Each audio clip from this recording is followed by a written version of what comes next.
Okay बेटा, बेटा ध्यान से सुन लो। ओके बेटा, प्रेजेंट डे में हम जो कहते हैं ना कि एक रेफरेंस लेके चलते हैं, हर बार हम स्पेसिमेन पेपर का रेफरेंस लेते हैं, ठीक है? क्योंकि बोर्ड आपको स्पेसिमेन पेपर इसी हिसाब से देता है जिस हिसाब से बोर्ड का क्वेश्चन पेपर आएगा या थॉट प्रोसेस चलेगा क्वेश्चन पेपर बनाते हुए, ठीक है?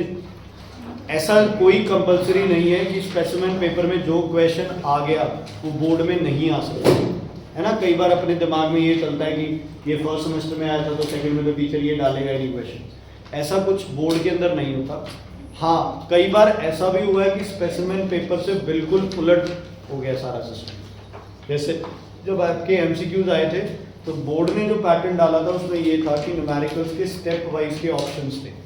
जैसे न्यूमेरिकल का तो एक ही आंसर होता है ना? जैसे कोई न्यूमेरिकल एफ वाला वी यू वाला न्यूमेरिकल आ गया तो जो आपके पास पैटर्न आया था उसमें ये था कि आपके पास स्टेप वाइज होगा कि पहले first step, second step, third step, कभी second step, first step, fourth step, ऐसे करके कुछ थे। लेकिन बोर्ड में क्या किया, उन्होंने सिर्फ आंसर दे दिया। तो कई तुम में से ऐसे बच्चे थे जिन्होंने आंसर निकालने पे फोकस ही नहीं किया। उन्होंने कहा स्टेप्स लिखने हैं, आंसर थोड़ी निकालना है। हमें एक आधा स्टेप पता होगा जो स्टार्टिंग वाला कौन सा है, एंड वाला कौन सा, उसके हिसाब से हम ऑप्शंस को टिक कर देंगे।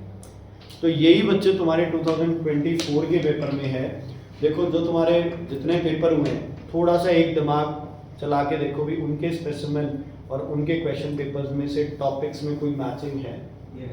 अगर आपको लग रहा है भी उनमें मैचिंग है तो बोर्ड ने फिर जो भी क्वेश्चन पेपर बनाते हैं उनको इंस्ट्रक्ट किया होगा कि आपको इस स्पेसिमेन पेपर को ध्यान में रख के पेपर बनाना, ठीक है? सेम पैटर्न चलेगा बच्चे। जैसे अगर आप स्पेसिमेन पेपर देखो तो जैसे क्वेश्चन नंबर 1 में 15 एमसीक्यूज हो गए तुम्हारे। उसके बाद तुम्हारे पास कितने क्वेश्चन बचते हैं? Question number 2, question number 3, question number 2 और 3 आपको मिला के टोटल कितने नंबर दे देंगे? 25 मार्क्स क्वेश्चन। पहला सेक्शन हो गया 40 मार्क्स का। अब जिस बच्चे को 100 आउट ऑफ 100 मार्क्स चाहिए, है ना, पूरे साल मत्था मारा यार, दिन रात पढ़ी है साइंस, तो अब 100 नहीं आएंगे तो अब गलत बात हो जाएगी। जिस बच्चे को 100 आउट ऑफ 100 मार्क्स चाहिए बच्चे, उसे ध्यान देना है कि कंपलसरी सेक्शन का कोई क्वेश्चन मिस नहीं होना चाहिए। और 40 आउट ऑफ 40 कंपलसरी सेक्शन में उस बच्चे के आएंगे जिस बच्चे के पास कंसेप्चुअल नॉलेज बिल्कुल सही है, जिसके दिमाग में कंसेप्ट सही है, वो बच्चा मार नहीं खाता। हाँ, जिसने रट्टे मारने, क्रैम करना, भी ये आ गया तो ये लिख दूंगा, ये आ गया तो वो लिख दूंगा, उसमें चांसेस नहीं मिलते। अगर आप पूरे पेपर, सैम्पल पेपर को उठा के देखो तो आपके पास जो चैप्टर 7 है बच्चे, चैप्टर 7 कौन सा है? साउंड। ये है 11 मार्क्स, अकेला चैप्टर। कितने नंबर का है? 11 मार्क्स। उसके बाद जो chapter number 1, chapter number 2, chapter number 3, ये टोटल मिला के लगभग 23-24 नंबर का पेपर आया है इसमें से, जिसमें से सबसे ज्यादा क्वेश्चंस आपके किस चैप्टर से आए? सेकंड से, वर्क, पावर एंड एनर्जी। और तुम्हें पता है वर्क, पावर एंड एनर्जी वाले चैप्टर से, है ना, कहते हैं ना किसी माई के नाल में दम नहीं है कि औखा क्वेश्चन डाल। क्या क्वेश्चन बनते हैं? यूनिट्स के क्वेश्चन बनते हैं, एनर्जी ट्रांसफॉर्मेशन के क्वेश्चन बनते हैं वर्क एनर्जी से, और क्या बनते हैं? पोटेंशियल एनर्जी कैलकुलेट करना, काइनेटिक एनर्जी कैलकुलेट करना, काइनेटिक एनर्जी की रेशियो निकालो, मास और वेलोसिटी गिवन है, मोमेंटम और काइनेटिक एनर्जी की रिलेशन होगी, पोटेंशियल काइनेटिक एनर्जी के क्या हो गए? ग्राफ हो गए, पेंडुलम में क्या होता है, बॉडी को ऊपर से थ्रो करते हो क्या होता है। ये जमा सिंपल से क्वेश्चन है, कोई अलग चीज नहीं है इस चैप्टर में, है ना। अब चैप्टर नंबर 1 से एक तो मीटर स्केल पे न्यूमेरिकल, यूनिफॉर्म हो नॉन यूनिफॉर्म हो, पिछली बार नॉन यूनिफॉर्म का क्वेश्चन आ गया, है ना, तो तुम्हें उस वर्ड पे जाना है। यूनिफॉर्म है तो सेंटर ऑफ ग्रेविटी कहाँ मिलेगा? 50। नॉन यूनिफॉर्म है तो जहां पे स्केल बैलेंस हो रहा है वही उसका क्या है? Centre of gravity. लेकिन जहां पे स्केल बैलेंस हो रहा है विदाउट सस्पेंडिंग एनी वेट, वो उसका सेंटर ऑफ ग्रेविटी होगा।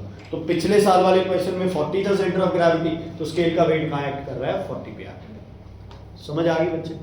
और पहले चैप्टर से क्या क्वेश्चन बन सकता है तुम्हारे हिसाब से? एक वो वाला क्वेश्चन है भाई, जब कोई पॉइंट फिक्स नहीं है तो बॉडी कौन सा मोशन दिखाएगी तुम्हें? ट्रांसलेशन मोशन दिखाएगी तुम्हें, जो फोर्स लग रही है ना, सेम डायरेक्शन में फोर्स लग रही है, ट्रांसलेशन मोशन होगा। ऑपोजिट फोर्स लग रही है तो क्या होगा तुम्हारा? ऑपोजिट फोर्स लग रही है तो क्या होगा?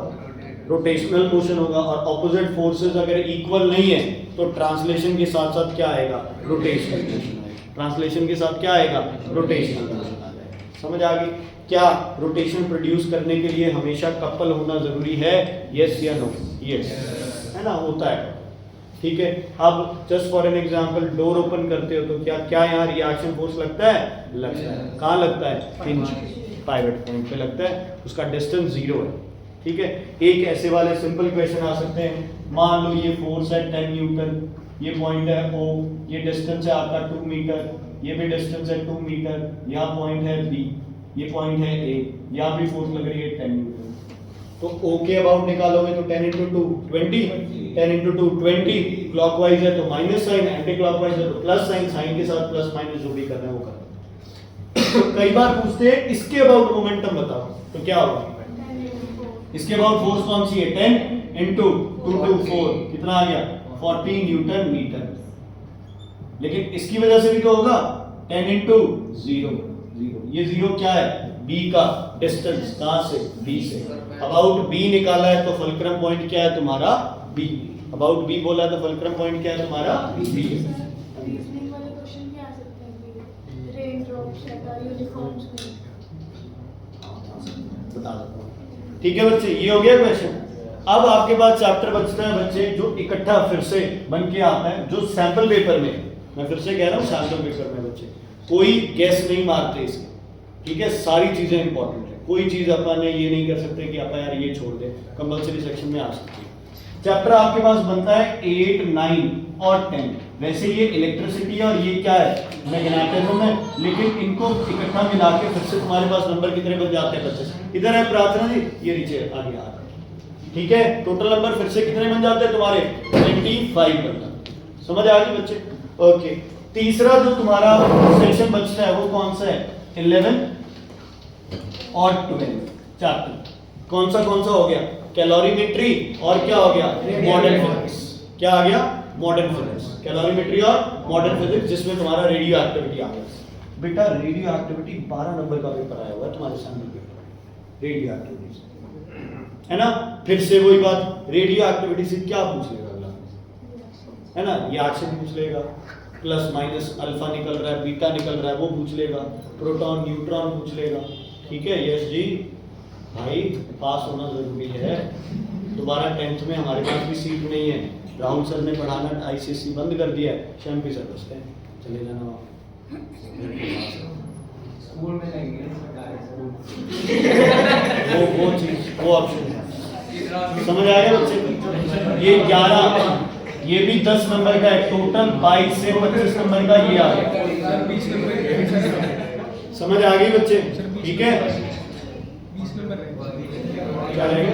20 नंबर है। 4 से 6, ये 20 नंबर का पेपर है। तो इकट्ठा यूनिट वाइज उठाओ इन चीजों को।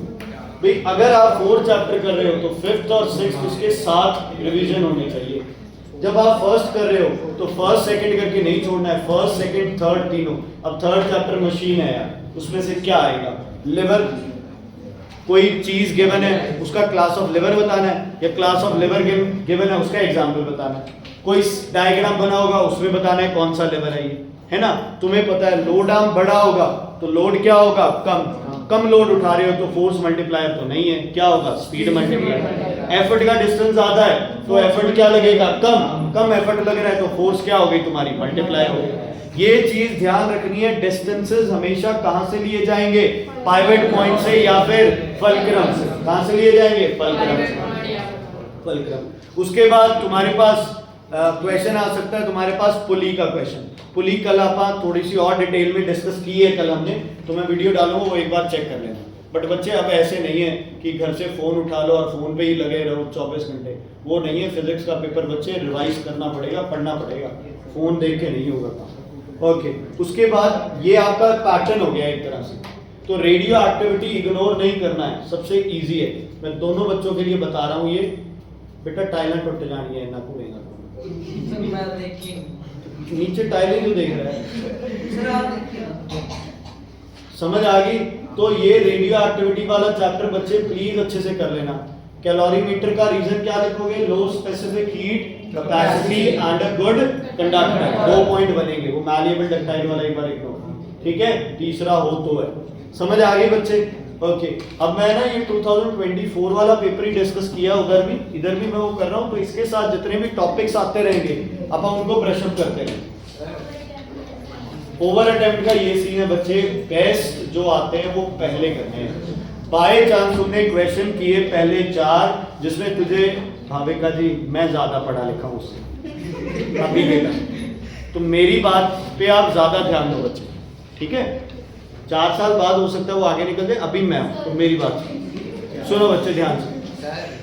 तुम लोगों ने क्या करना है, क्या था, ओवर अटेम्प्ट। तुमने पहले 4 क्वेश्चन कर दिए सेक्शन बी में, है ना, और मान लो भाई तुमने 5वां क्वेश्चन अटेम्प्ट किया और तुम्हें ये लग रहा है कि 5वां मेरा पूरा सही है, तो पहले से यार किसी को काट के क्वेश्चन को, और जो क्वेश्चन काटा उसे 4 के बाद कर दो। इतना तो यार कोई एक आधा क्वेश्चन ही होता है जिसका अपने को डाउट होता है इसमें से एक आधा पार्ट मेरे को नहीं आता होगा, ठीक है। ओवर अटेम्प्ट जो बच्चा कर रहा है वो वैसे ही पूरी अपनी तैयारी के साथ आता है, तो आपको बेस्ट 4 वैसे ही पता चल जाएंगे। बट मेरी रिक्वेस्ट है कि पहले जो तुम्हारे क्वेश्चन है तुम वो करना जो तुम्हें अच्छे से आते हैं, समझ आ गई, जो तुम्हारे पूरे नंबर बनते हैं वो। और बाय चांस वो क्वेश्चन पूरे नंबर वाला तुम्हें लगता है कि बाद में होगा तुम्हारा, तो कोई नहीं, वो पहले 10 मिनट लगेगी, टाइम हो तो पहले, टाइम हो तो काटने से पहले नया अटेम्प्ट करना स्टार्ट कर देना, समझ आ गई। जैसे 10 मिनट बचती है तुम्हारे पास और तुम्हें लग रहा है भाई ये क्वेश्चन मुझे पीछे कर देना और आगे से काट देना ताकि मेरा सीक्वेंस सही रहे, तो तुम कहीं पहले काट दो और दूसरी बार करने लगो और टाइम ही खत्म हो जाए, तो पहले दूसरी बार करके पूरा फिर काटना उस क्वेश्चन को, तो वो बेटर रहेगा, ठीक है। चलो अब आप एक स्टार्ट करते हैं पैटर्न से बच्चे। Okay, moment of couple, moment of couple, moment of force. Is moment of force a moment of couple?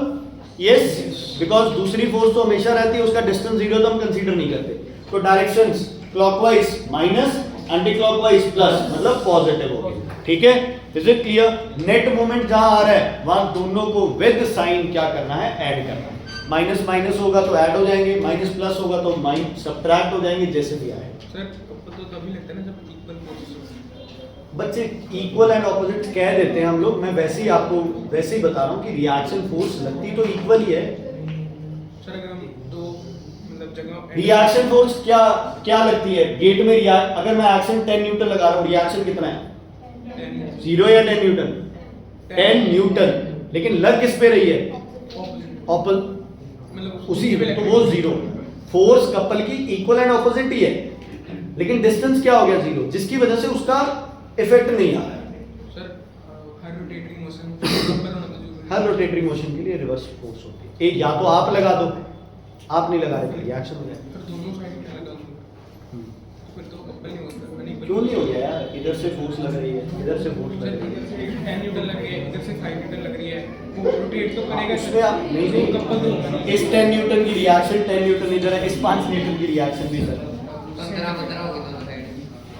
Okay okay, सुनो बच्चे, नेक्स्ट क्वेश्चन इसमें, अच्छा इसमें अब कपल वाले क्वेश्चंस में ऐसे क्वेश्चन आ सकता है, एक मीटर स्केल का क्वेश्चन आ सकता है तुम्हारे पास, ठीक है। सेंटर ऑफ ग्रेविटी का क्वेश्चन आ सकता है। सेंटर ऑफ ग्रेविटी और मोमेंट ऑफ कपल एक तरह से एक दूसरे से क्या होते हैं, लिंक होते हैं। अगर वहाँ पर 10 न्यूटन की जगह 5 होता, यहाँ हाँ, ये 5 कपल नहीं है मुझे। बुक निकालो, बुक निकालो, कि जब बुक में से पढ़ोगे ना तब चीजें क्लियर होंगी। कपल की डेफिनेशन पढ़ो और जोर से पढ़ो सबके लिए।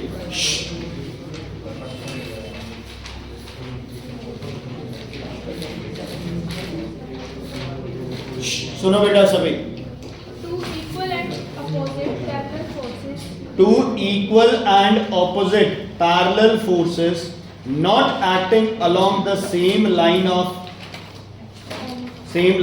form a couple. A couple is always needed to produce a rotation. A couple is always needed to produce a rotation. ठीक है, ध्यान से सुनो। मान लो ये है 10 न्यूटन, ये पाइवट पॉइंट है ना, मान लो ये पाइवट पॉइंट है।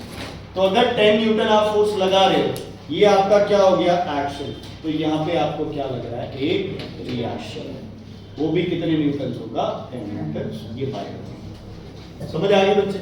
अगर आपका पाइवट पॉइंट इधर है, क्या है, पाइवट पॉइंट इधर है बच्चे। तो इसकी वजह से यहाँ क्या लगेगा, रिएक्शन। अगर फोर्स यहाँ लग रही है तो इधर क्या लगेगा तुम्हारा, रिएक्शन, ये लगेगा ना रिएक्शन। ये दोनों एक दूसरे को क्या करेंगे, कैंसिल। क्या करेंगे, कैंसिल। कब कैंसिल आउट करेंगे, जब ये 10 है तो ये भी क्या हो तुम्हारे पास 10, ये भी क्या तुम्हारे पास क्या हो 10। समझ आया, एक सेकेंड। ये 10 और ये 10 आपके मिला के क्या बनाएंगे, कपल। इसलिए हम कहते हैं इक्वल एंड ऑपोजिट फोर्सेस। अगर यहां हो गई 5, क्या हो गई यहाँ पे 5, तो इसकी रिएक्शन फोर्स कितने की बनेगी, इसकी रिएक्शन फोर्स कितने की बनेगी। नो डाउट इनका मोमेंटम क्या होगा इन फोर्सेस की वजह से 0, क्योंकि ये कहाँ एक्ट कर रही है, पाइवट पॉइंट पे। तो ये इक्वल एंड ऑपोजिट नहीं है, इसलिए इनको हम कपल फोर्स नहीं कहते। तो ये थोड़ी कह रहा था, यही कह रहा था। अच्छा मुझे लगा तो ये पूछ रहा है कि इसकी वजह से इस पे कितना है। पहले भी यही इसमें अगर पाइवट पॉइंट ना हो फिर क्या होगा, पाइवट पॉइंट ना हो। अच्छा पाइवट पॉइंट ना हो तो क्या होगा, translation as well as rotation दोनों चलेगा। देखो ऐसे है तो सिर्फ कौन सा होगा, ट्रांसलेशन। ऐसे आ जाए रोटेशनल मोशन, लेकिन वो उस डायरेक्शन में होगा जिसकी फोर्स क्या है, बड़ी है, या जिसका मोमेंट ऑफ फोर्स क्या है, ज्यादा। समझ आ गई बच्चे, वो तो डिस्टेंस इनटू फोर्स पे है। अच्छा अगर ये है तो क्या होगा, रोटेशन होगा, एक ही डायरेक्शन में होगा। समझ आ, ये दोनों फोर्सेस क्या है, दोनों एक दूसरे के क्या है, इक्वल है। अगर ये इक्वल नहीं है और पाइवट पॉइंट फिक्स्ड नहीं है, अगर फिक्स्ड है अनइक्वल है तो भी बॉडी क्या करेगी, रोटेट ही करेगी। लेकिन आपको कोई पॉइंट फिक्स नहीं दे रखा और इक्वल एंड ऑपोजिट फोर्सेस लग रही है ना, तो बॉडी क्या करेगी, पहली बात तो बॉडी क्या करेगी, रोटेट करेगी। और ट्रांसलेशन मोशन किस डायरेक्शन में होगा, जो फोर्स क्या होगी, ज्यादा, जो फोर्स क्या होगी, ज्यादा। इसका एग्जांपल देख लेते हैं। मान लो आपके पास ये लग रहा है 10 न्यूटन और ये लग रहा है बच्चे 20 न्यूटन, तो ये बॉडी क्या करेगी, आगे चलेगी, है ना। वो नेट जो भी फोर्स होगी वो निकाल। अच्छा मान लो यहाँ पे आपको पाइवट पॉइंट दे दिया और यहाँ लग रहा है कितना, 20 न्यूटन, तो बॉडी क्या करेगी, रोटेट करेगी। वो किस हिसाब से रोटेट करेगी, 20 न्यूटन इंटू जो भी डिस्टेंस है, जो भी वैल्यू ज्यादा आती है। मैं मान के चल रहा हूँ कि दोनों का डिस्टेंस सेम है, तो बॉडी किस डायरेक्शन में रोटेट करेगी, क्लॉकवाइज। ठीक है, ये कौन सा मोशन हो गया, पहले वाला कौन सा था, ट्रांसलेशन, ये कौन सा हो गया, रोटेशन। क्योंकि एक पॉइंट बॉडी पे हमने क्या कर लिया बच्चे, फिक्स है ना, तो बॉडी बाहर नहीं जाएगी वहां से। यहाँ 20 लगा दूं तो अब डायरेक्शन ऑफ रोटेशन आपकी क्या हो जाएगी, सेम। 10 लगा दूं, अब भी क्या करेगी, बॉडी रोटेट करेगी। तो इससे बॉडी रोटेट ही करेगी, बस ये है। अब इसको क्या बोल दोगे, कपल बोल दोगे। वैसे वो कपल नहीं होता, टू ऑपोजिट फोर्सेस। अगर कोई पॉइंट फिक्स्ड नहीं है, ध्यान से सुनना, अगर ये है 10 न्यूटन और मान लो ये भी है 10 न्यूटन, कोई पॉइंट फिक्स नहीं है, तो बॉडी क्या करेगी, रोटेट करेगी। ट्रांसलेशन मोशन तो नहीं होगा इस केस में, क्योंकि एक ही है ना, दोनों तरफ से क्या हो गया, बराबर हो गया। लेकिन अगर यहाँ पे आप 20 न्यूटन बोल रहे हो, अब बॉडी बच्चे घूमने के साथ साथ क्या करेगी, आगे बढ़ेगी। घूमने के साथ साथ क्या करेगी, आगे बढ़ेगी। और जैसे ही मैंने पॉइंट, पाइवट पॉइंट लगा दिया, अब बॉडी से क्या रोटेट। ज्यादा वाले की डायरेक्शन में कैसे ज्यादा वाली जो force, Newton second law, the change in momentum takes place in the direction of force। मतलब वैसे ये डिस्टेंस सेम लेने की वजह से कह रहा हूँ मैं, वैसे तो यार वो डिसाइड तो मोमेंटम सर अगर वो 10 न्यूटन मान लो मेरे को करके तो पाइवट पॉइंट ना हो तो जरूरी तो नहीं, वो कलर ये नहीं होगा, वो रोटेशन भी होगी। ये वाला, हाँ इसमें भी हो सकता है बच्चे आपका, इसमें भी हो सकता है आपका, है ना। लेकिन अब टू पुट एग्जांपल ले, ये ऐसे है, आप इसको पुश कर रहे हो, इसको भी पुश कर रहे हो, तो दोनों तरफ से पुशिंग में बॉडी आगे जाती है, स्ट्रेट नहीं करेगी। घूमेगी तो बॉडी पाइवट पॉइंट पे ना, घूम के आगे जाएगी, जैसे ये है ना, टेढ़ी हो जाएगी बॉडी, घूमेगी नहीं ना, घूमेगी ऐसी टेढ़ी हो जाएगी बॉडी, इस पे फोर्स ज्यादा लगेगा। बॉल को हम घुमाएंगे घूमने के लिए पॉइंट भी चाहिए। सर एक बॉल उसमें ऐसे टकरा रहा है तो वो घूमेगी भी और आगे जाएगी।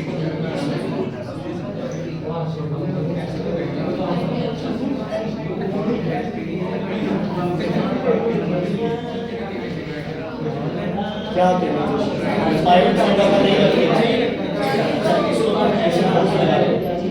तो ऐसे ट्रांसलेशन पे आगे जाएगा। Okay. Kinetic energy of a given body. Kinetic energy of a given body depends upon mass and velocity. Mass and velocity. Mass and velocity पे डिपेंड करती है kinetic energy। एक और चीज पे मोमेंटम इस पे ओके ओके हाँ जी बेटा, इसमें रोटेशनल एल्गोरिथम ट्रांसलेशन जब दोनों इक्वल एंड ऑपोजिट है तो rotational algorithm point fix okay. Burning coal in thermoelectric power station. अब ऑप्शन बनता है आपका, सुनो, जब कोई भी फ्यूल बर्न होगा, भाई सुनो यार, जब कोई भी फ्यूल बर्न होगा तो कौन सी एनर्जी कन्वर्ट होगी? केमिकल। किसमें चेंज होगी? हीट। सबसे पहले हीट के बाद वो लाइट में चेंज हो, वो उससे मैकेनिकल बनाए, इलेक्ट्रिक बनाए, कुछ मर्जी बनाए, किसी चीज को जलाने से केमिकल एनर्जी बच्चे किसमें चेंज होती है? Heat energy. किसमें चेंज होती है? Heat energy. क्लियर है ये चीज? ओके। थर्मो इलेक्ट्रिक स्टेशन मतलब केमिकल टू हीट, हीट से मिलती है इलेक्ट्रिसिटी। लेकिन बीच में एक टॉपिक है इसमें, मैकेनिकल एनर्जी। क्या chemical to heat to mechanical to electric हो सकता है? यस। केमिकल एनर्जी किसमें चेंज होगी बच्चे? हीट में। हीट किसमें? मैकेनिकल में। कैसे? क्योंकि जो हीट होगी वो स्टीम को किसमें चेंज करेगी? सॉरी, पानी को किसमें? स्टीम में। स्टीम से क्या चलेगी? टरबाइन। और टरबाइन से क्या चलेगा? जनरेटर। टरबाइन से क्या चलेगा आपके पास? जनरेटर। तो वेरी इंपॉर्टेंट बच्चे, प्लीज ध्यान रखना। क्लियर है बेटा?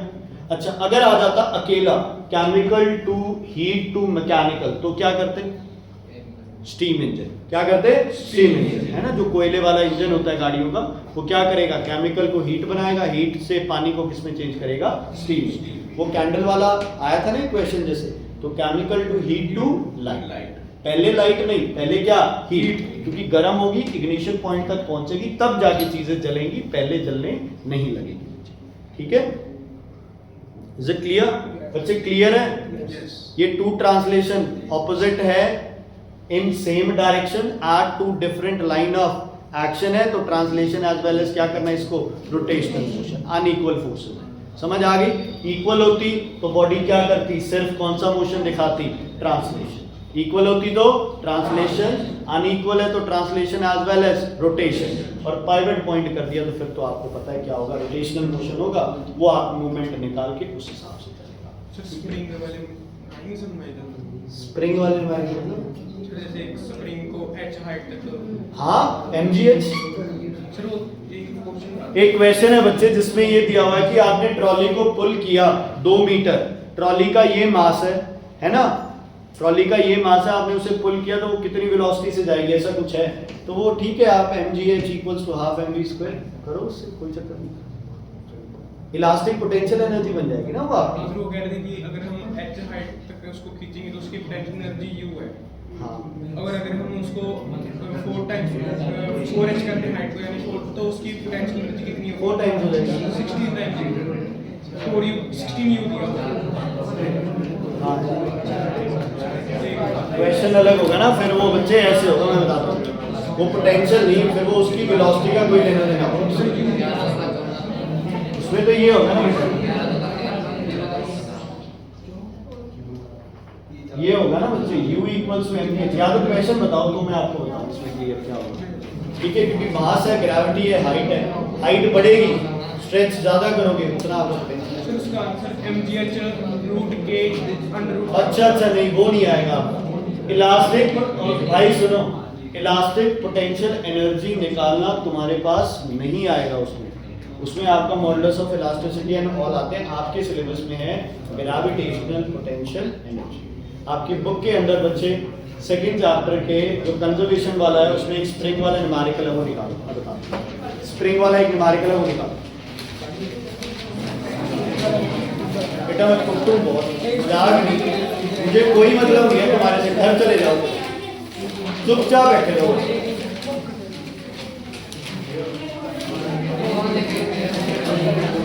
बेटा एक न्यूमेरिकल है, मैं बोल रहा हूँ उसको ध्यान से सुन लो। देखो क्या गिवन है ये बता रहा हूँ।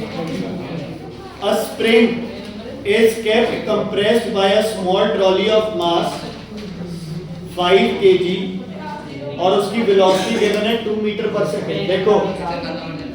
देखो ध्यान से सुन लो, आपको एक ट्रॉली गिवन है जिसका मास गिवन है और उसकी वेलोसिटी गिवन है, तो काइनेटिक एनर्जी क्या आ जाएगी, half M we square.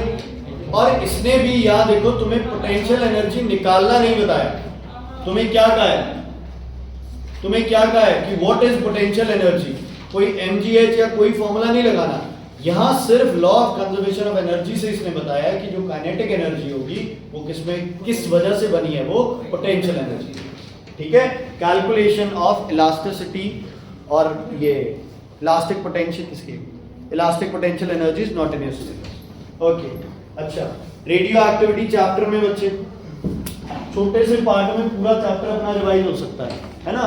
3 radio active बताओ, particle radiation, alpha beta gamma, alpha का मास 4 चार्ज 2 पॉजिटिव, बीटा का मास 0 चार्ज 1 नेगेटिव, गामा नो मास नो चार्ज, नो मास नो चार्ज। ठीक है बच्चे, ओके। अल्फा में प्रोटॉन कितने होते हैं, 2, न्यूट्रॉन 2, बीटा में एक न्यूट्रॉन टूट के बनता है प्रोटॉन प्लस इलेक्ट्रॉन, इलेक्ट्रॉन बाहर as beta particle, proton stays in the nucleus. Alpha की वजह से एटॉमिक नंबर नीचे वाला decreases by 2, mass number by 4, है ना।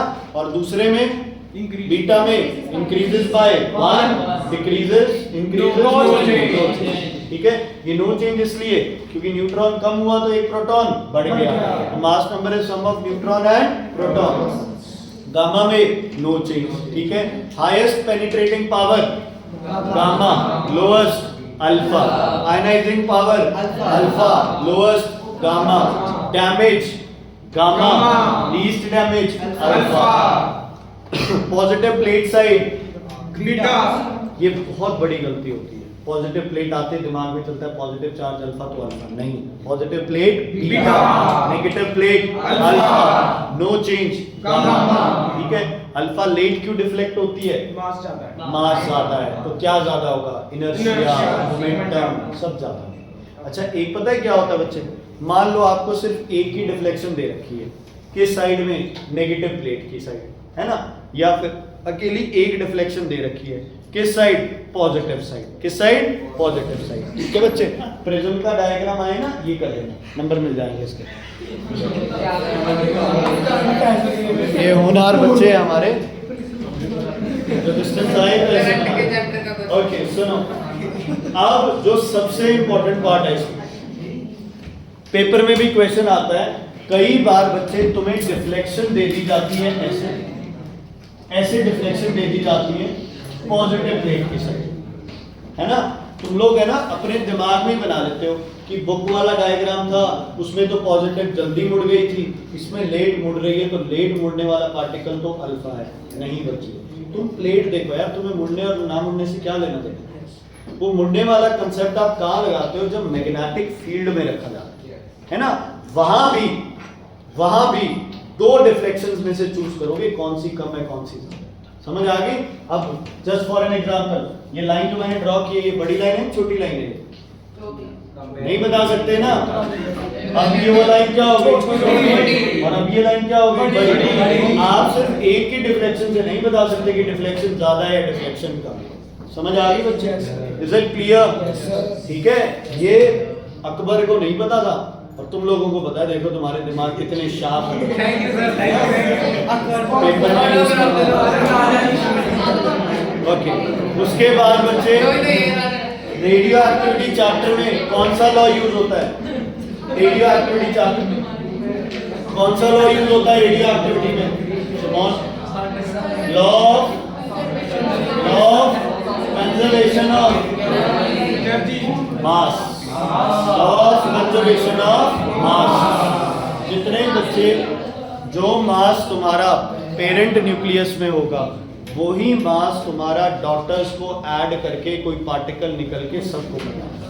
ध्यान से सुन लो, कई बार एक क्वेश्चन आता है 23592, मान लो ये प्रश्न आ गया इनायत जी, उसके बाद आपको यहाँ आ गया 1 न्यूट्रॉन, है ना। कुछ भी आ गया कि तुम्हें y बना है जिसके ऊपर है तुम्हारा 144 डैश और z बना है आपके पास। जसप्रीत बस कर बेटा, आराम से, या तो मुझसे पूछो। ऊपर कुछ अलग और नीचे आपके पास यहां आ गया अल्फा 4 2। 87 पहले तो बताओ सही है गलत है ये? अल्फा 4 2 सही है? सही है। और क्या चेक कर सकते हो? वही चेक कर सकते हो, अल्फा पूरा सही है वो। हाँ जी। अब इसमें लगता है law of conservation of mass. ये ऊपर वाला ऐड करके हो गया 235, तो इसे और इसे ऐड करके भी क्या होना चाहिए 235। तो इस हिसाब से आपको यहाँ क्या मिल जाएगा? आंसर। क्लियर? क्या मिल जाएगा तुम्हें? आंसर मिल जाएगा। युवराज जी ध्यान दो, ऐसे ही अब गड़बड़ होती है।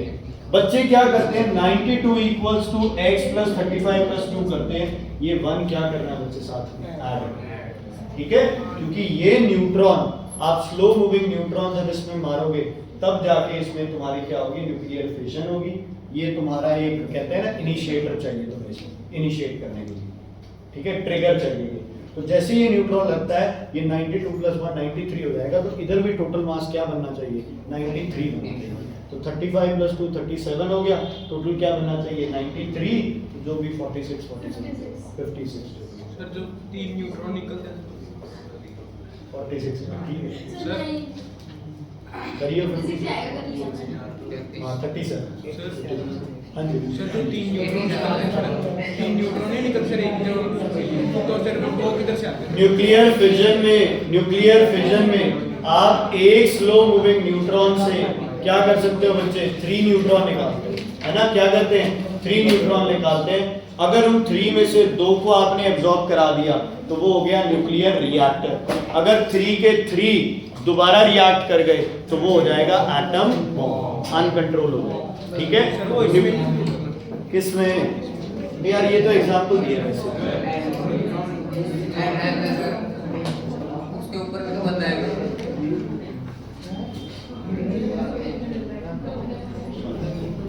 ठीक है। वैसे 88 है।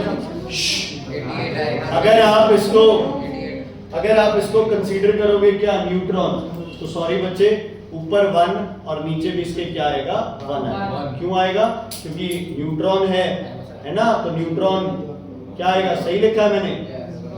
सही लिखा है मैंने? यस न्यूट्रॉन का सही लिखा है? नहीं, उल्टा लिख दिया था। नीचे क्या आएगा इसमें? 0, है ना। तो वो ऊपर ऐड हो जाएगा, नीचे से। ये तो अपन ने वैसे एक एग्जांपल दिया है भी, आप कोई भी पार्टिकल ऐसे लेके कर सकते हैं। समझ आ गई बच्चे?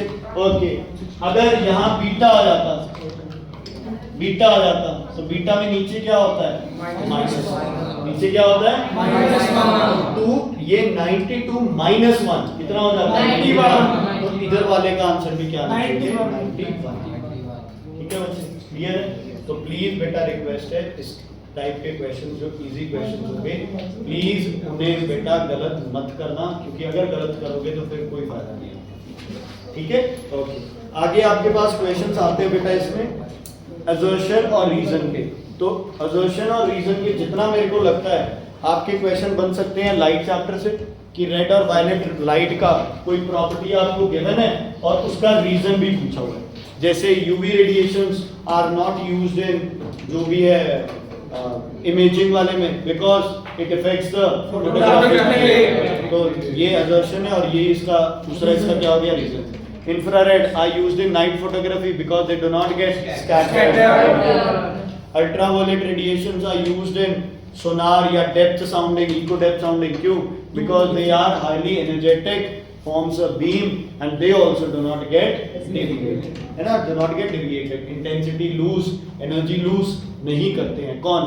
अल्ट्रावायलेट रेडिएशन, ठीक है। ऐसी रेजिस्टेंस चैप्टर पे बन सकता है ना। a thicker wire has more resistance or less? thick wire less resistance, thin wire more resistance, long wire more resistance, short wire less resistance। तो इस तरह के रीजनिंग के और असर्शन के क्वेश्चंस बच्चे आ सकते हैं, जैसे तुम्हारे 2024 में आए, ठीक है। अच्छा, एक मैंने तुम्हें डायरेक्टली बता दिया था ना वो ऑब्जेक्ट और रियल इमेज का मिनिमम डिस्टेंस कितना लिखना है उसका आंसर? 2f। क्या लिखना है उसका आंसर? 2f। क्या?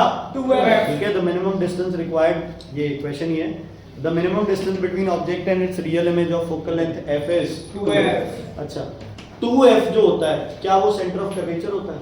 यस। क्योंकि सेंटर ऑफ कर्वेचर से जो सेंटर का डिस्टेंस है वो रेडियस ऑफ कर्वेचर होता है। Yes. Radius of curvature focal length का क्या होता है हमेशा? Double. Radius is double of Yes. Focal length. Yes. तो 2f is the point which is also the centre of curvature. तो कई बार क्वेश्चन आ जाता है कि अगर किसी लेंस के सेंटर ऑफ कर्वेचर पे, कन्वेक्स लेंस के सेंटर ऑफ कर्वेचर पे अगर ऑब्जेक्ट रखा है तो उसकी इमेज सेम साइज की बनेगी। यस, ठीक है, सही है। क्योंकि हम सोचने लग जाते हैं यार सेंटर ऑफ कर्वेचर तो होता ही नहीं है ना, वो तो 2f होता है। तो 2f और centre of curvature is one and the same. Okay, उसके बाद आपके पास दो साउंड्स है x और y, ध्यान से सुनना। दो साउंड्स है x और y, एम्पलीट्यूड सेम है, तो क्या सेम होगा? लाउडनेस। ये थप्पड़ मारूंगा अगर वो बोला जो बोलने जा रहा था। अलग चीजें।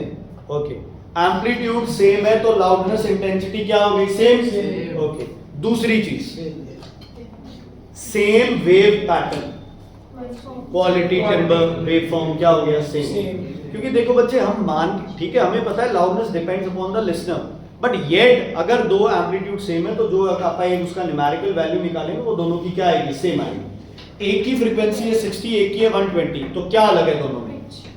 क्या अलग है? पिच। दूसरा नाम पिच का श्रिल। 60 और 120 में से कौन ज्यादा श्रिल होगा?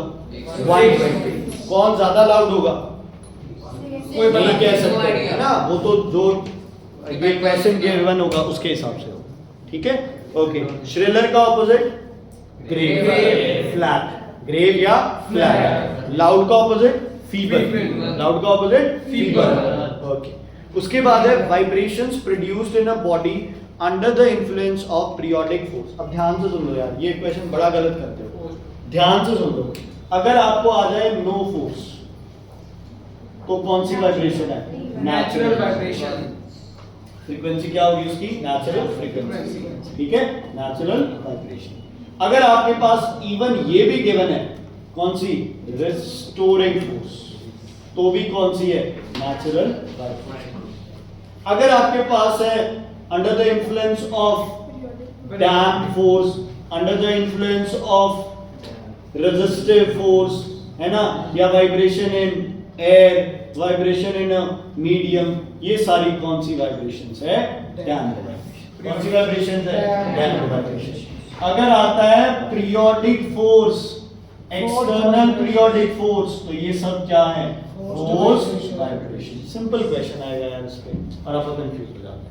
वहां लिखा आएगा पीरियोडिक फोर्स, तुम सोचोगे पीरियोडिक मतलब नेचुरल। नेचुरल नहीं बच्चे, जहां फोर्स नहीं लगानी पड़ रही है वो पहले तो तुम लगाओगे यार, वाइब्रेशन स्टार्ट कैसे होगी? पहली फोर्स तो लगेगी, लेकिन वो वापस आके वाइब्रेट करती रहेगी, उस पे फोर्स देखना है तुमने। समझ आ गई?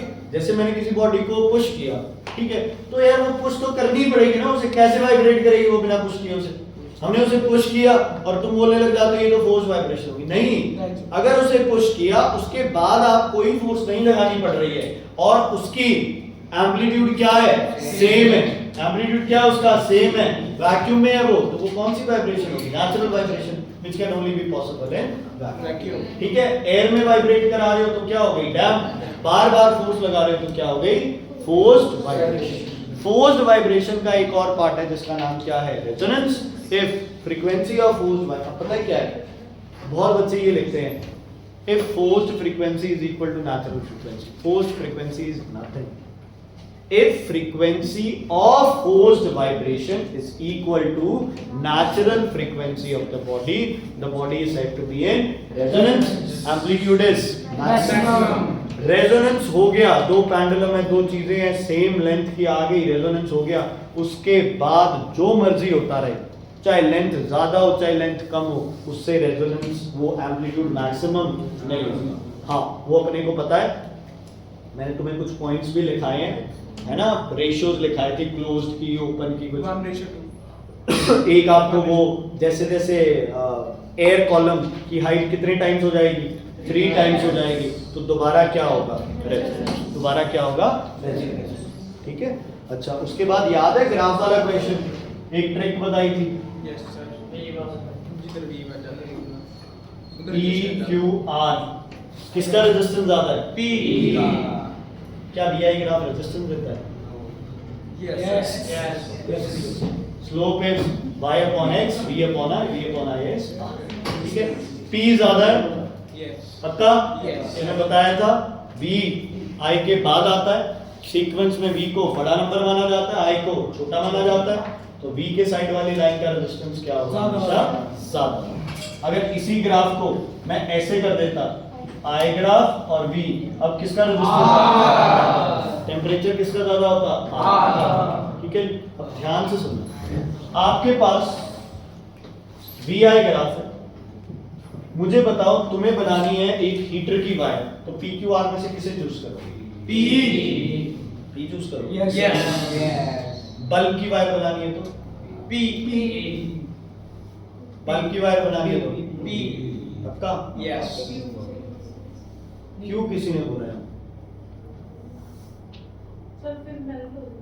मैं ना मजाक उड़ाने वाला हूँ क्यों पे, बुरा मत माना, ठीक है। हाँ जी आगे बोलो, क्या फ्यूज वायर आर आर की बनाओ, मतलब टोस्ट हीटर, जितनी जरूरत होगी वो तो बेस्ट है। तो यार PQR में से सिलेक्ट करना है तुम्हें, तुम्हें बेस्ट क्या लगेगा, नहीं। पहले बताओ टोस्टर किसका बनेगा, हीटर टोस्टर P का है ना, बल्ब P का, फ्यूज P का पक्का, यस पक्का, यस ओके। कंडक्टिंग वायर्स, आर अब सुनो ध्यान से, toaster heater high resistance, yes highest resistance P, सोचना ही नहीं है कुछ, bulb highest resistance P, melting का काम ये बना बताओ, सर बट ये ज्यादा हो गया। क्या अपने को क्या पता, मेल्टिंग पॉइंट का तो कोई कुछ भी नहीं पता इनमें से, सर एक वो न्यूमेरिकल्स में रिवर्स कब लगाना है, डायरेक्ट कब लगाना है, रेजिस्टेंस कब लगाना है, रिलेशन मतलब एक सेकंड पार्ट सेकंड आपको एक न्यूमेरिकल्स। हाँ जी बेटा समझ आ गई, मेल्टिंग पॉइंट का मेंशन है, तुम होते कौन हो, रेजिस्टेंस से उसका मेल्टिंग पॉइंट पता करने वाले, हमें क्या मतलब है, हमें सिर्फ रेजिस्टेंस गिवन है, हम रेजिस्टेंस की बात करेंगे, तो P highest resistance, R least resistance, conducting wire होगी R की, P का क्या होगा, टोस्टर और ये सब, अच्छा PQR is a metal semiconductor, non ohmic conductor, ohmic conductor क्या कुछ, ओमिक कंडक्टर। अच्छा PQR इज अ मेटल और अ सेमीकंडक्टर, मेटालिक कंडक्टर, क्यों, क्योंकि टेम्परेचर के साथ इनका रेजिस्टेंस क्या शुरू हो रहा है, इंक्रीज, बताओ, yes sir PQR conductor insulator क्या है, कंडक्टर है सर, ओमिक कंडक्टर कंडक्टर है, yes ohmic conductor ohmic conductor है, क्यों, क्योंकि ग्राफ क्या है, Straight है। लेकिन बच्चे देखो ध्यान से देखो, इससे आप वो चीज नहीं पता कर सकते सेमीकंडक्टर है या क्या है, क्योंकि हमें यहाँ टेम्परेचर क्या है, कांस्टेंट, टेम्परेचर क्या है, कांस्टेंट, ठीक है, टेम्परेचर क्या है, कांस्टेंट। ये आपका कॉपर भी है, ये आपका एल्यूमिनियम भी हो सकता है, ये आपका कहते हैं आयरन भी हो सकता है, सिल्वर भी हो सकता है, ये हमारा सेमीकंडक्टर मटेरियल भी हो सकता है, क्योंकि रेजिस्टेंस हम तो यही लेके चल रहे हैं ना कि रेजिस्टेंस हमेशा क्या रहता है, कांस्टेंट, क्या रहता है, कांस्टेंट। लेकिन अब बात आती है, अगर टेम्परेचर बढ़ने से रेजिस्टेंस बढ़ रहा है, जो कि ओम्स लॉ का क्या है, अजम्पशन है कि नहीं बढ़ना चाहिए, लेकिन बढ़ जाता है, तो ओम्स लॉ बेस्ट कब अप्लाई होता है, हाई टेम्परेचर पे, लो टेम्परेचर पे, लो टेम्परेचर लो टेम्परेचर पे, जब रेजिस्टेंस क्या रह सके, कांस्टेंट। ओके बताओ मुझे, अब कैसे मटेरियल होते हैं जिनका रेजिस्टेंस बढ़ जाता है टेम्परेचर से, मेटालिक कंडक्टर, ठीक है, कॉपर है, एल्यूमिनियम है, सिल्वर भी है। किसका रेजिस्टेंस कम हो जाता है, सेमीकंडक्टर, ठीक है, किसका रेजिस्टेंस वो रहता है, कांस्टेंट रहता है, कांस्टेंट एंड मैग्नेट, अलॉय है किसके, मेटल्स की तो है, किसके अलॉय है, मेटल्स की तो अलॉय है आपके, ठीक है। दूसरा सुपर कंडक्टर की जो बात आती है, उसका टेम्परेचर बढ़ने और कम होने से रिलेशन नहीं है। सुपर कंडक्टर तो वो मटेरियल है जिसका रेजिस्टेंस बहुत कम रहता है एट वेरी लो टेम्परेचर। वो एक अलग कंसेप्ट है, वो इस चीज में आप उसको रिलेट मत करो, ठीक है? PQ और सभी के टेम्परेचर सेम है यहाँ पे? कहाँ पे? इसमें ग्राफ में। नहीं, इसका टेम्परेचर ज्यादा है, इसका कम है, इसका सर मतलब हम ये ले रहे हैं कि आर के टेम्परेचर के हिसाब से। हाँ वैसे ठीक है, वैसे अगर इसको कंसीडर करोगे तो आप इसे मेटल्स मान सकते हो, पर वो है ना, वो भी थोड़ा सा वो नहीं बनता था, इसके सिस्टम सा नहीं बनता ना, कि थोड़ा और इसके बारे में पता क्यों होना वो चाहिए। सर मेटल कह सकते हैं सर और नहीं भाई, ये क्यू वाला कंसेप्ट तो जमा गलत है। अब सुनो, सर चलो दूसरा बंदा भी मिल गया बेइज्जती वाला है। सुनो इधर भाई, ये क्यू वाले काम नहीं कर रहे हैं। तुम्हारे घर में रिश्तेदारी में है ना एक आदमी, पंचायती आदमी बोलते हैं उसको, वो कहता है चल यार थोड़ी इसकी मान लेते हैं, थोड़ी तेरी मान लेते हैं, हम ऐसे कर लेते हैं। तो कुछ बच्चों के मन में ये चलता है कि यार पी तो ज्यादा है, आर क्या है, कम है, तो यार ये क्यों आंसर लिख देते हैं कि ना ज्यादा ना कम। भाई साइंस है, यहाँ एक्यूरेसी लिखनी है तुम्हें, तो क्या लिखोगे? पी और आर। गलत भी है तो क्यों आंसर नहीं आएगा इन केसेस में। Is it clear?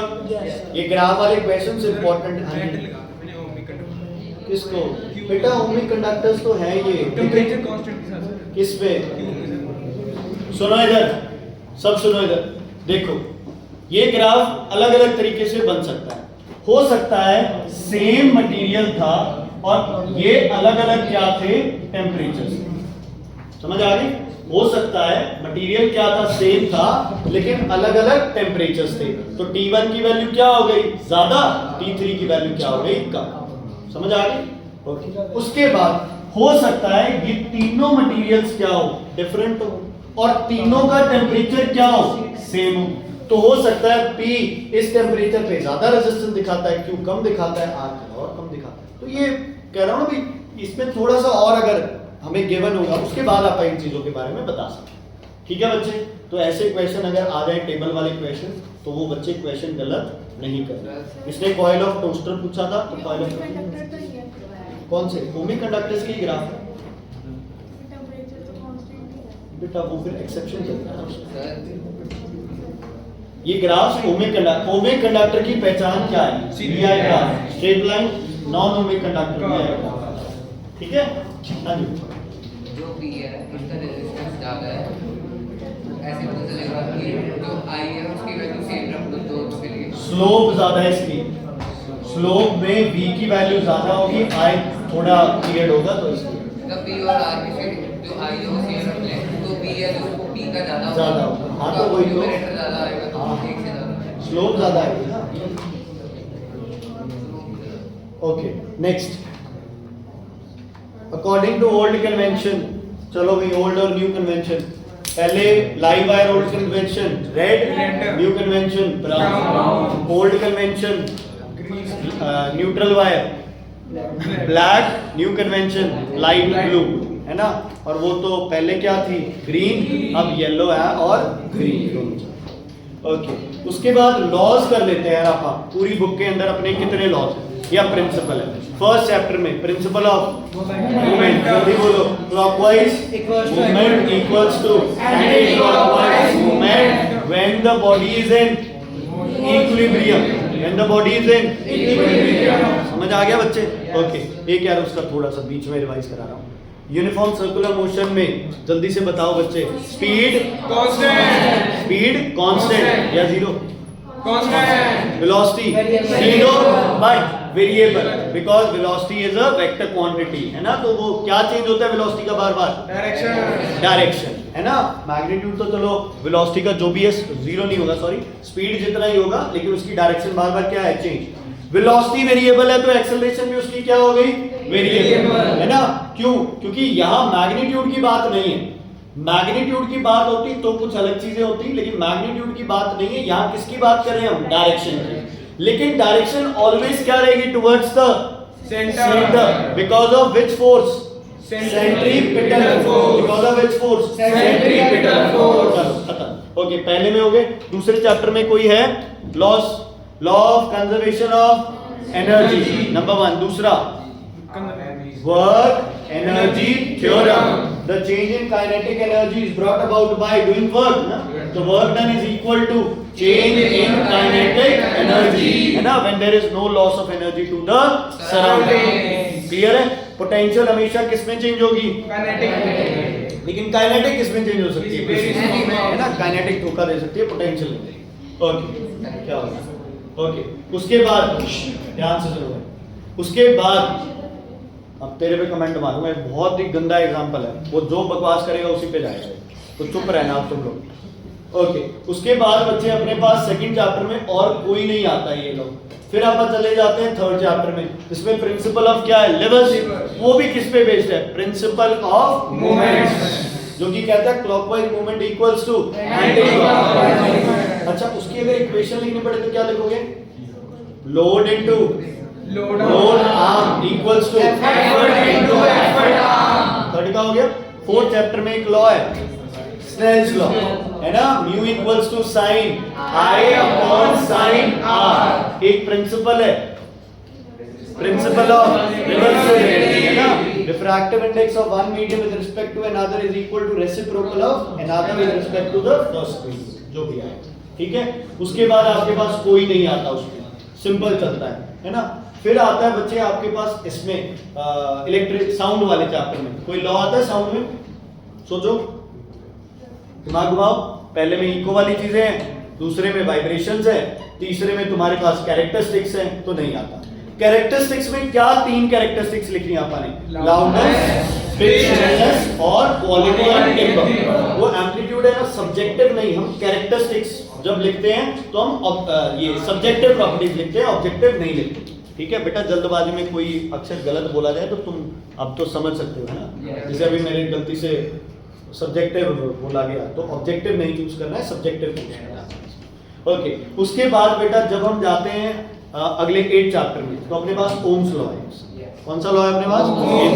Ohm's law है, और कुछ ज्यादा नहीं है। एक है heating effects of current, H equals to I square RT।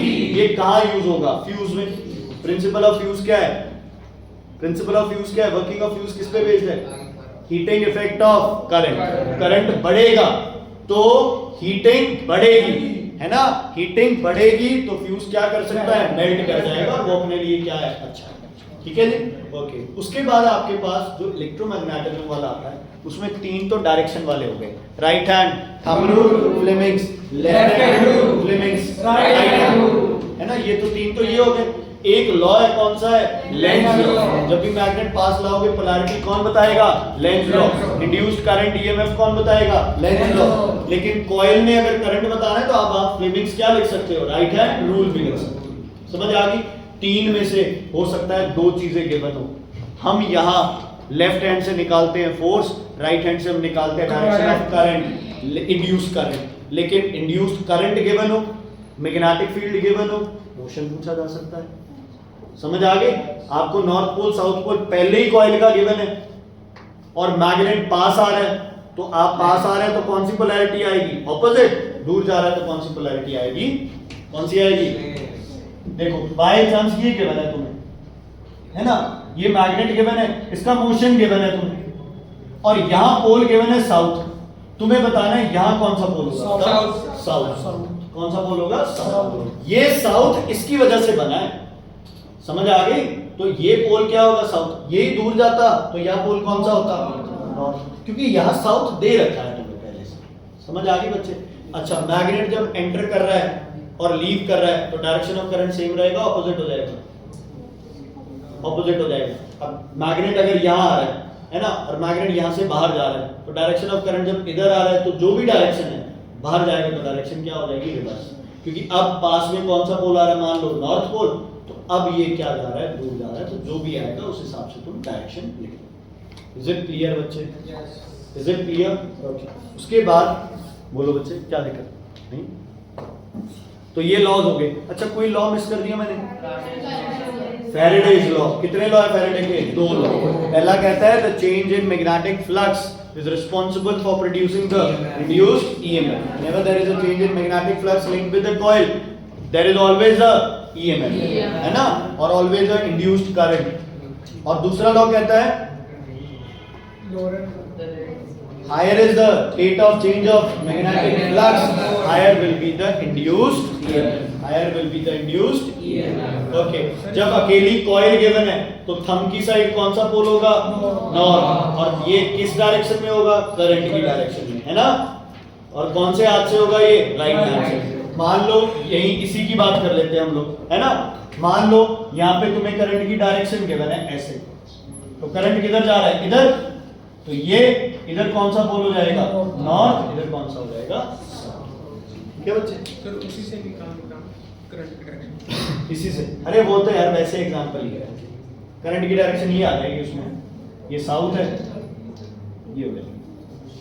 ऐसे क्या पता चला? इसकी ये ऊपर बढ़ जाएगा. ये रहा, अच्छा बैक ये रहा यार. ये इसमें कॉइल में वो चक्कर पड़ता है ना, अपने को वायर आगे से आगे पीछे से. ठीक है. अगर बेटा वो तो बर्बाद है ब्रह्म. पहली बात तो तू बैठा ही दो कहते हैं ना उच्च कोटि के समझदार इंसानों के बीच में, फिर तुझे अक्ल होनी चाहिए भाई यहाँ बैठ पहले. वो तब से बोला जा रहा है तेरे साथ, इसको अपने बाल ठीक करने से नहीं है. फिजिक्स का पेपर है भाई, ध्यान दे लो इसमें. सुनो ध्यान से. अगर आपके पास अकेली कॉइल आती है तो कौन सा है? ये कोई फ्लेमिंग्स राइट हैंड रूल नहीं है. ये सिर्फ एक ट्रिक है कि जिस डायरेक्शन में करंट है उसके थंब की साइड क्या होगा? North pole. दूसरी साइड क्या होगा? South pole.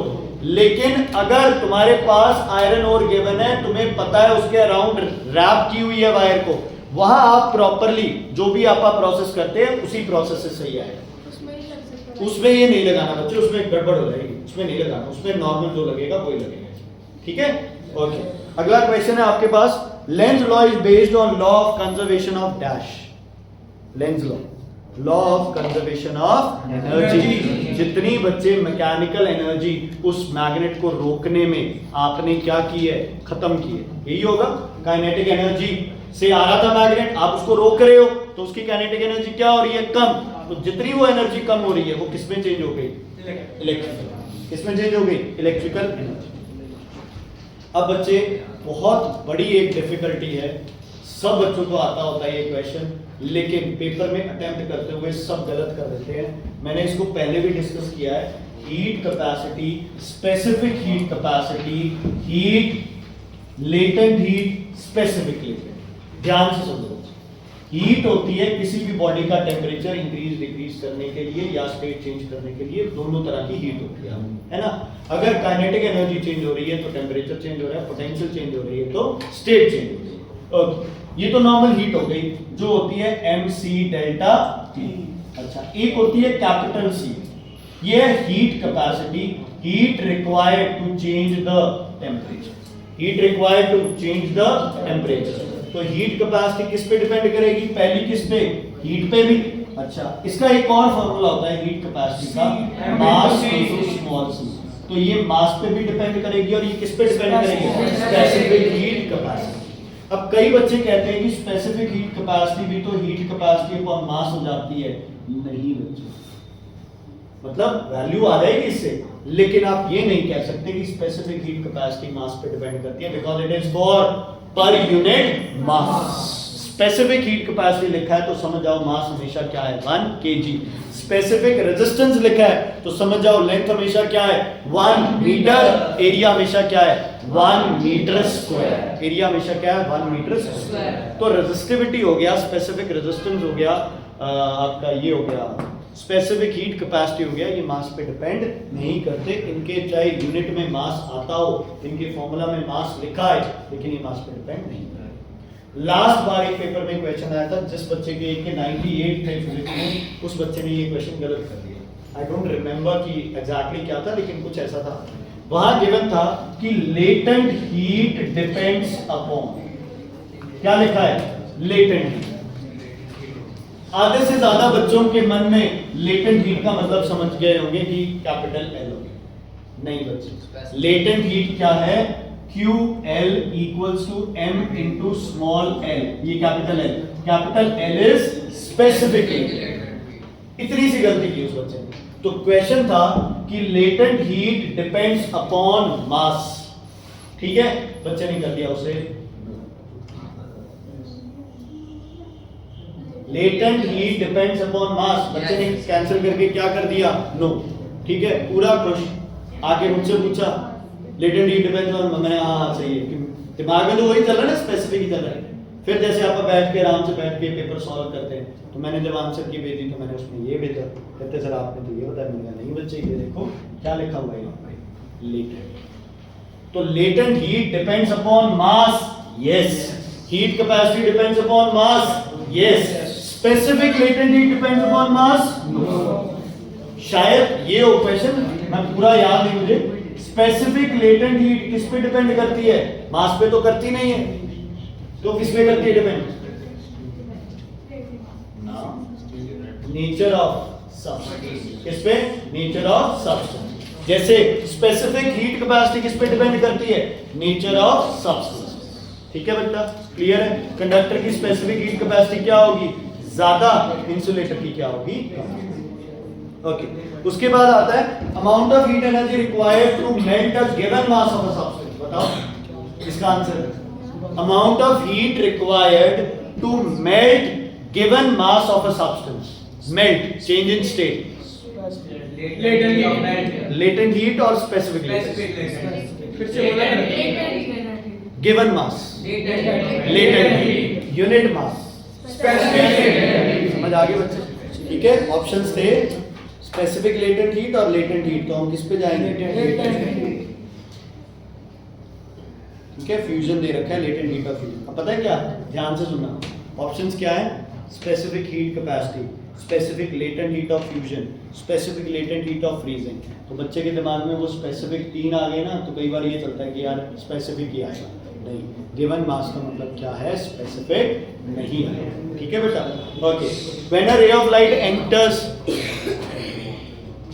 From denser to rarer, क्या क्या होता है जल्दी बताओ। Denser to rarer, away from normal, speed increases, wavelength increases, frequency remains constant, frequency remains same. ठीक है,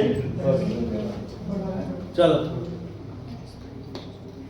मैंने कहा था ना, जो मुझे बोलता था कि मैं उसी का एग्जांपल दे दूंगा, सुखमीत ही है।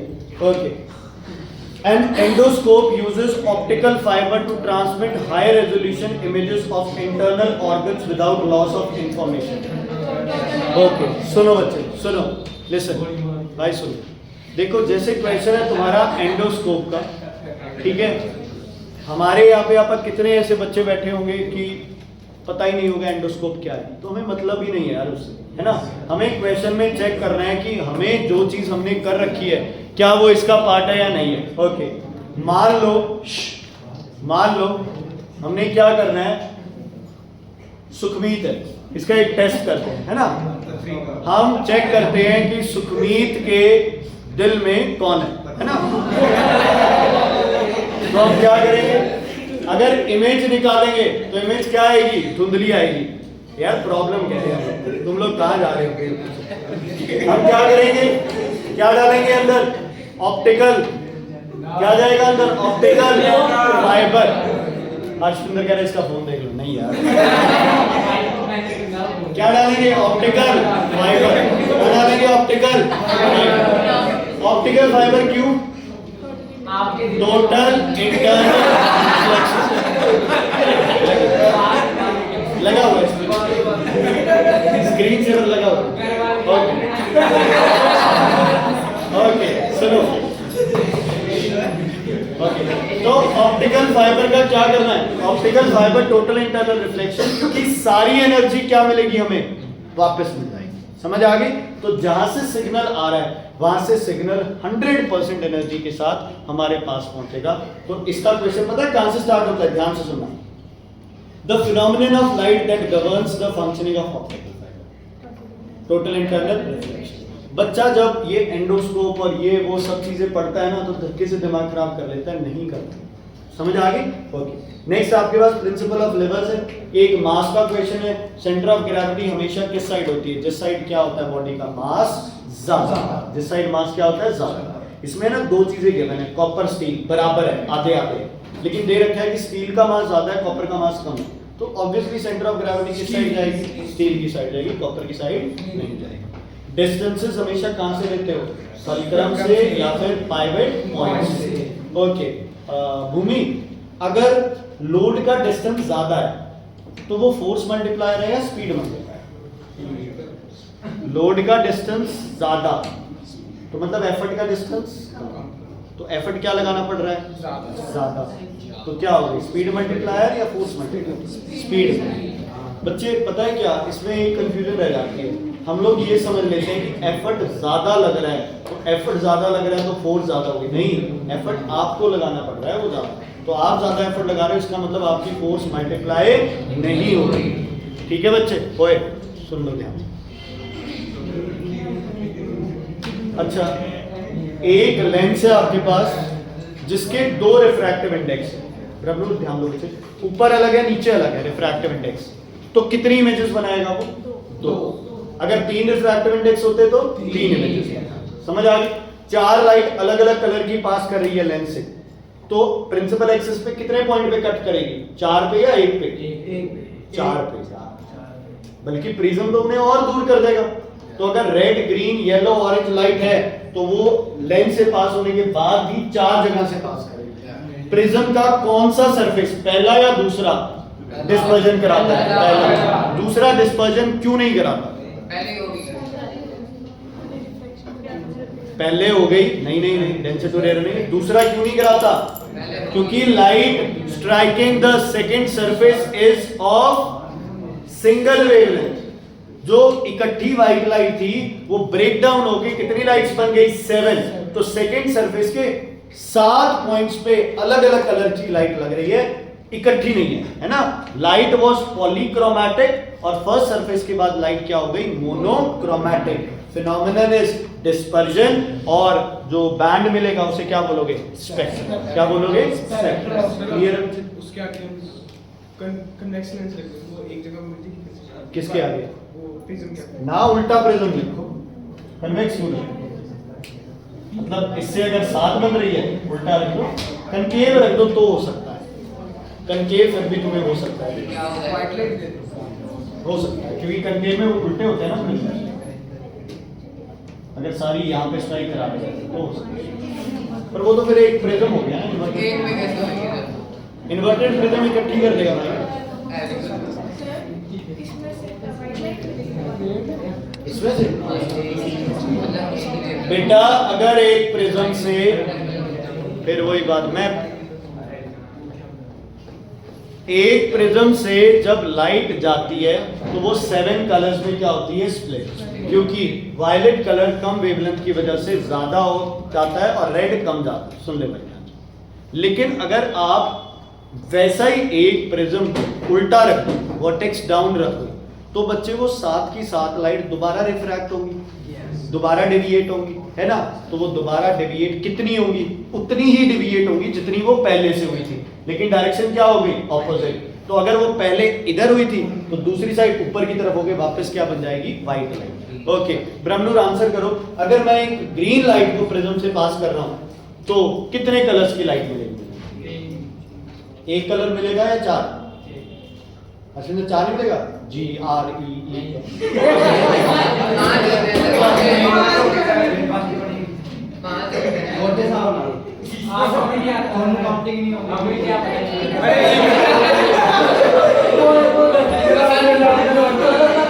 ये लोग 4 और 5 पे लड़ाई कर रहे हैं। अभी आपने 4 कैसे बोला? 5 ग्रीन लाइट पास करेगी तो कितनी लाइट बनेगी?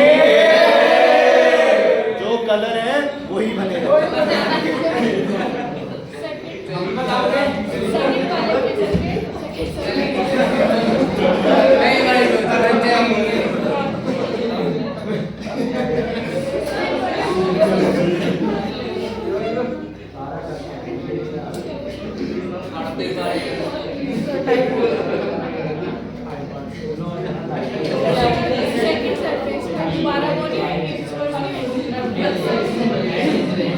सुना भाई, इंपॉर्टेंट है बेटा, ध्यान से देखो। फर्स्ट सरफेस पे हो गई डिस्पर्जन, ठीक है? सेकंड सरफेस पे पहुंचते पहुंचते लाइटों के बीच में क्या बन गया? एक गैप बन गया।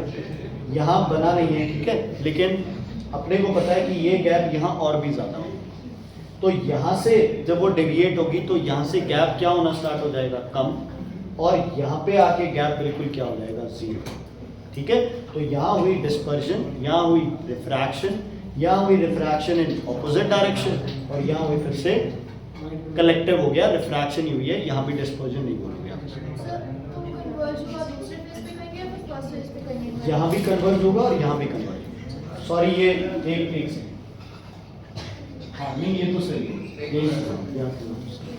ठीक है। सर दोनों को जोड़ दें, किसको? यहाँ पे जोड़ दें। यार ऐसे मत कर, जो चीज़ है वो पूछे, अभी वो पार्ट छोड़ा पेपर के लिए, किसको इकट्ठी कर? प्रिज्म्स को इकट्ठा कर दो तो ये क्या बन जाएगा? प्रिज्म इकट्ठे कर दो तो ये क्या बन जाएगा? Glass lab. तो बस क्या ध्यान रखना है, ये और ये आपस में क्या होनी चाहिए? क्या होनी चाहिए? तो फर्क पड़ेगा भाई, तो फर्क पड़ेगा। अगर दोनों का रिफ्रैक्टिव इंडेक्स अलग होगा ना, तो मैं नहीं कह सकता आपको कि ये वाइट लाइन यहाँ आपको मिलेगी, क्योंकि फिर दोनों की जो रिफ्रैक्शन की प्रॉपर्टीज है वो दोनों की क्या होंगी? जिस प्रिज्म से तुमने डिस्पर्जन कराई है बेटा, वो पास हो जाएंगे सारे। जिस प्रिज्म से हमने डिस्पर्जन कराई है ना, उस प्रिज्म को आप रिवर्स कर दो। क्या कर दो? उस प्रिज्म को रिवर्स कर